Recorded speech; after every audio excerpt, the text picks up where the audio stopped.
দেখেন ভারতের সাথে মানে জনগণের সম্পর্ক, আমাদের জনগণের সম্পর্ক হইতে হবে। ভারতও আমাদের জনগণের প্রতি এবং তাদের ইন্টারেস্টের প্রতি আগ্রহ দেখাইতে হবে। এই দুই জিনিস যদি প্রেজেন্ট এখানে যদি the relations is between two peoples of the country, then it is sustainable. If it's between two governments alone, এটা সাস্টেইনেবল না। বিগত 15 বছর 16 বছর কী ছিল? ভারতের সম্পর্ক ছিল শেখ হাসিনার সাথে, বাংলাদেশের মানুষের সাথে ছিল না। So this was not sustainable. Sustainable সম্পর্ক করতে হইলে it has to be people to people. তো এইটাই আমরা করতে চাচ্ছি এবং এই দিকেই আমরা এগিয়ে যেতে চাচ্ছি। হ্যাঁ, চ্যালেঞ্জেস তো অবশ্যই আছে। ওখানে পালিয়ে যাওয়া সন্ত্রাসী শেখ হাসিনা আছে, তাদের আশ্রয়ে।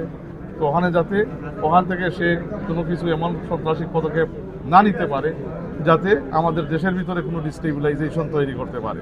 তো এইটা যদি রিস্ট্রেইন করে ভারত রাখে, তাহলে তাদের সাথে সম্পর্ক আমাদের মানে কোনো বাধা নাই। আমরা দেখব আমরা কীভাবে এগিয়ে নিতে পারি। এটা পারস্পরিক সম্পর্ক থাকা বিটুইন টু নেইবার্স, এইটাই তো ডিপ্লোম্যাটিক শিষ্টাচার এবং এইটাই তো ডিপ্লোমেসির নর্মালিসি। সার্ক ফ্রেমওয়ার্কের মাধ্যমে আমাদের রিজিনাল ফরেন পলিসি বলে ফরেন রিলেশনস ও ওয়াইডার ফরেন পলিসি আমরা প্রজেক্ট করবো, এটা প্রাধান্য পাবে।